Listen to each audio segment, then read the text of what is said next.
What's good? It's your boy Jay, that's me. Let's get into AEW Dynamite for June the 28th, 2023. This show was not good. It was very missable and skippable. This was actually quite sad that they produced this garbage show. And what a garbage show it was outside of the main event. It was a garbage show. We kicked the show off with the first match of the night, that being Jon Moxley versus Tomohiro Ishii. So you know this is going to be boring, right? And you are correct. It was boring as shit. In the end, Moxley was able to get the win via the Death Rider for the 1, 2, 3. Eddie Kingston got involved in the match midway through it. Post-match, Mox yelled at Kingston that he didn't need his help. Kingston said, "Good for you." Then Mox, he stepped back toward Kingston, and Kingston asked, what? And then Mox, he walked to the back. So they're still playing on that story of Moxie trying to choose between Eddie Kingston and the Blackpool Combat Club.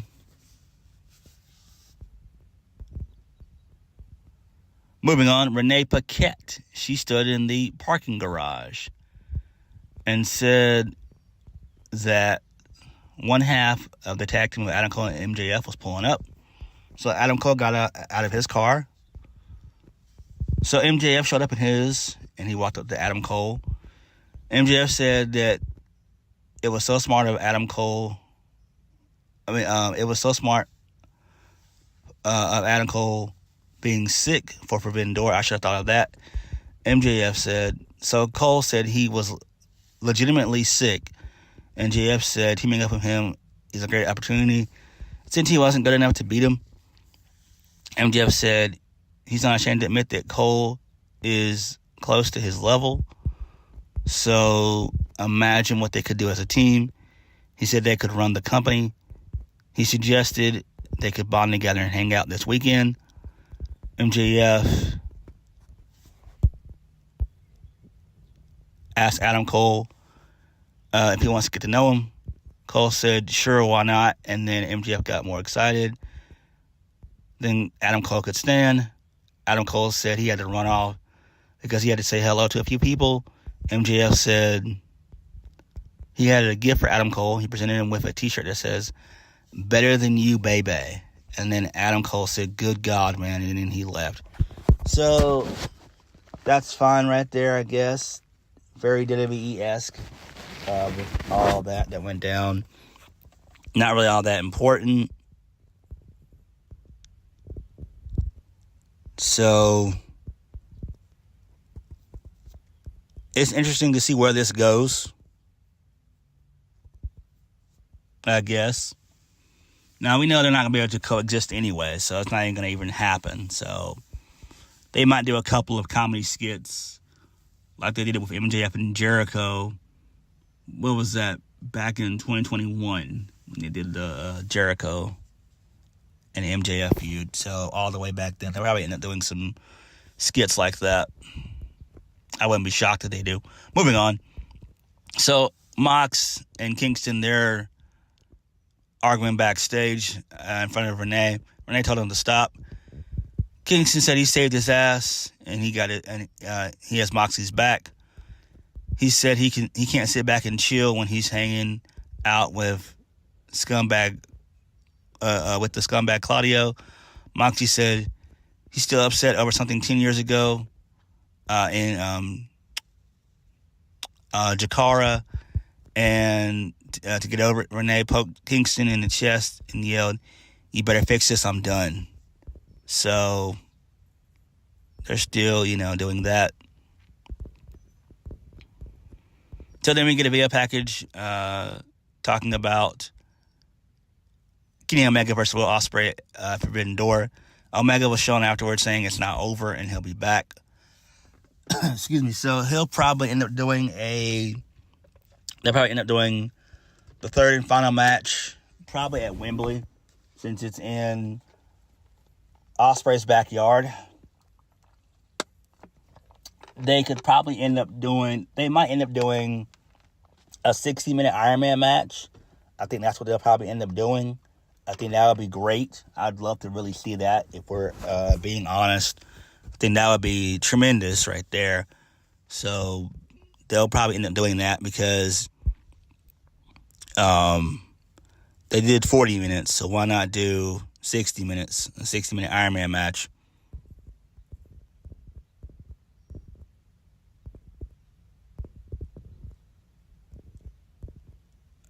Moving on. So we got Excalibur saying on commentary that Britt Baker is out sick. So her match with Ruby Soho will be pushed back to next week. Moving on. So we get the first of 2 trios matches. So we get Orange Cassidy, El Vikingo, and Keith Lee versus Daniel Garcia. The rest of the Jericho Appreciation Society, who cares? Angela Parker and Matt Menard, who cares? No one really cares. I'm glad that Keith Lee no longer looks like a pastor anymore. So that was great. So, the babyfaces, they get the win via Keith Lee. He hits a power slam for the 1, 2, 3. Who really cares? Nothing all that important. Just garbage. Moving on. So the Young Bucks and Hangman Page, they were backstage talking earlier on in the day. Hangman said they had a trios open challenge. The Dark Order, they walked up. Matt looked at the camera and challenged anyone. John Silver said they were there to enter their challenge. Hangman said they can make it a 12-man match. What the hell? Evil Uno said Hangman left them and ignored them for months, so they're not with him anymore. Hangman said Blackpool needed his help. Hangman said that the Elite needed his help and that he wasn't a babysitter for the Dark Order. Octagon says they were there for him at his darkest moments, so they're not friends anymore, but rather they're his opponents. Okay, that's fine, but can we please get rid of the Dark Order and send them somewhere, like maybe to Ring of Honor? Like, get them off of Dynamite? Seriously? For real? The group is dead? Seriously? It is? Like, this sucks. This absolutely sucks.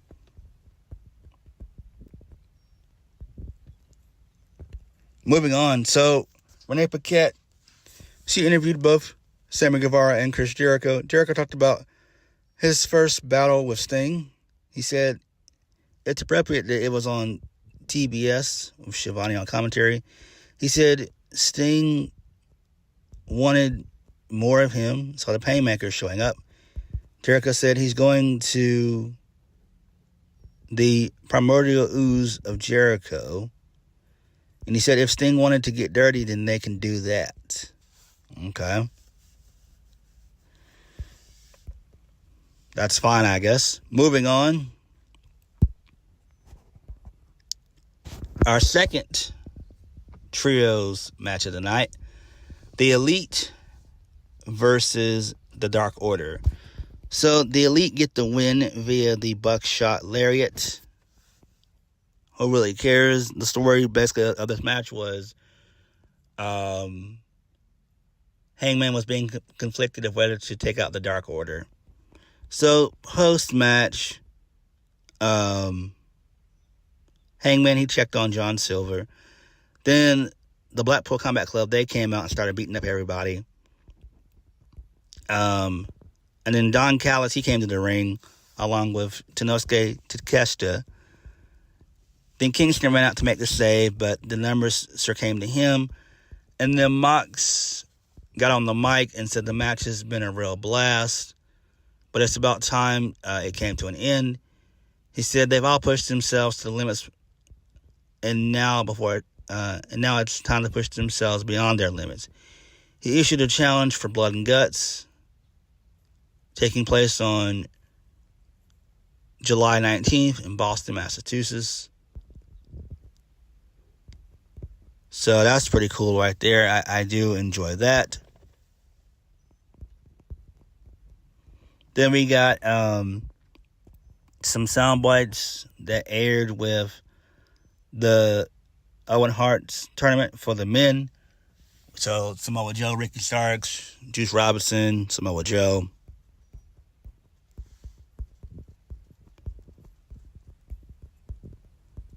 Moving on.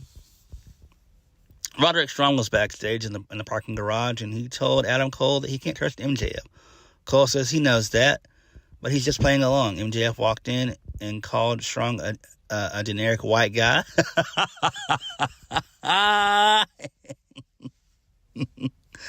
Oh, that was a good one. MJF's dumb as hell. Oh, man. Generic white guy.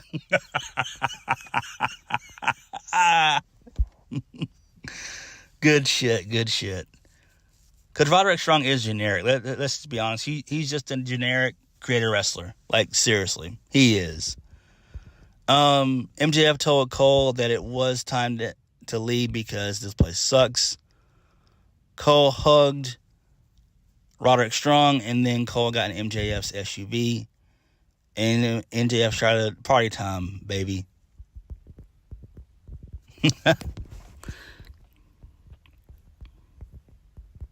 Next, a very good segment here with Jungle Boy. So he explains his actions on why he attacked Hook. And the guy looked great. He had on a brown leather jacket and sunglasses. He looked really good here. So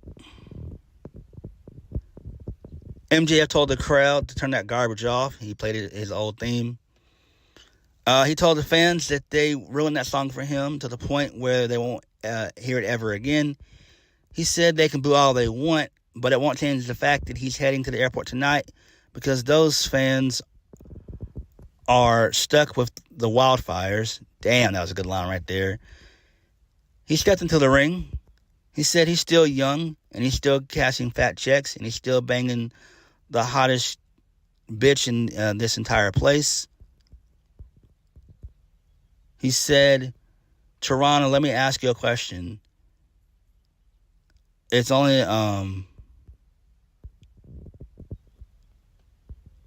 Jungle Boy said, "Toronto, let me ask you a question."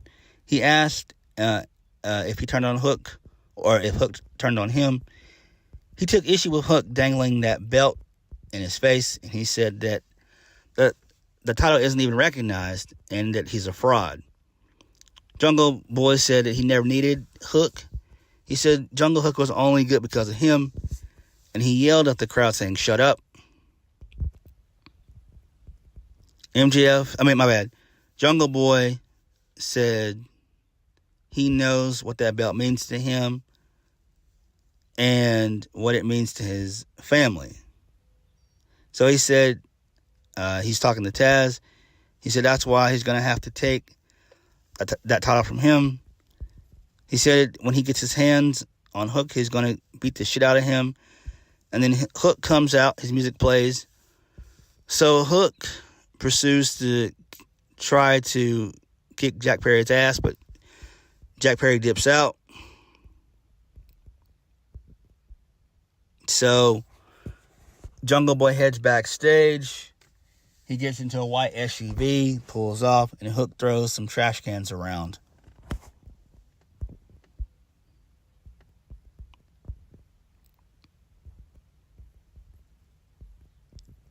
Then we get Sammy Guevara coming out. He had signs on him.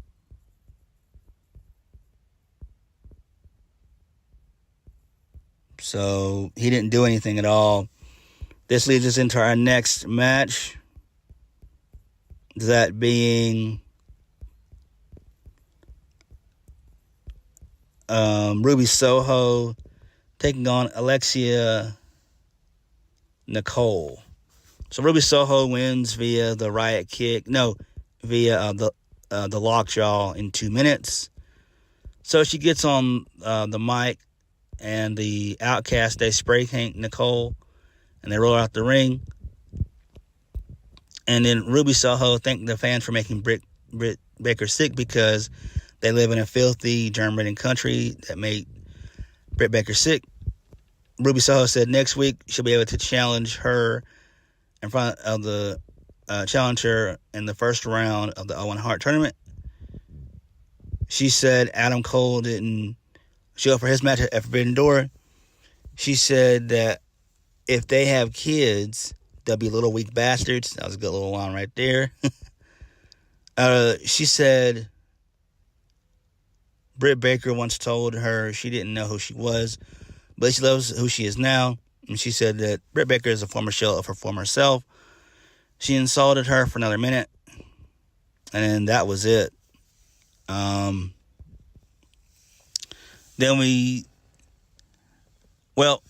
me continue on here. I think that probably Ruby Soho is going to win the match next week. It would make sense. If you really look at it, it would make sense. Because Britt Baker's taken a back seat a lot last year and a lot this year.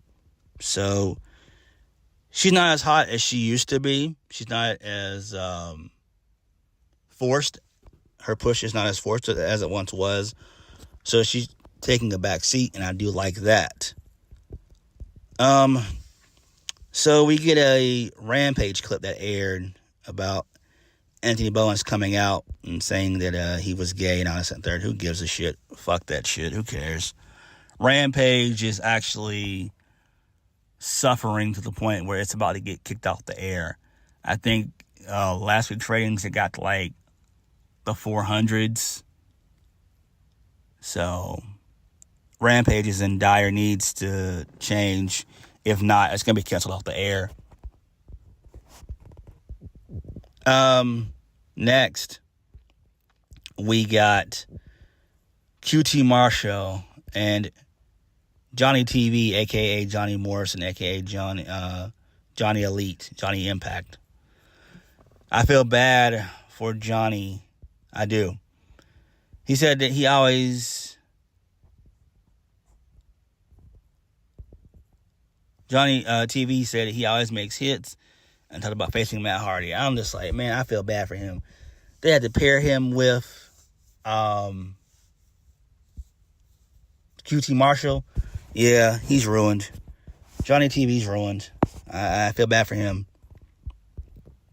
And then the main event, which was a tornado tag involving Sting and Darby Allin versus Chris Jericho and Sammy Guevara. Chris Jericho, the Painmaker. So basically, Sting wins via the Scorpion Deathlock on Jericho. Jericho tapped out. Great visual. There was also a spot in the match where Sting jumped off a ladder into 2 tables onto Sammy Guevara. That was really cool stuff right there. Dynamite was boring. AEW Dynamite was boring this week. Very, very missable. Very missable. I don't know. AEW has to do better. They have to do better. This was just an awful show. But what did you guys think? Please hit the like button, comment down below, and subscribe for my videos. I'll catch you guys later. Peace.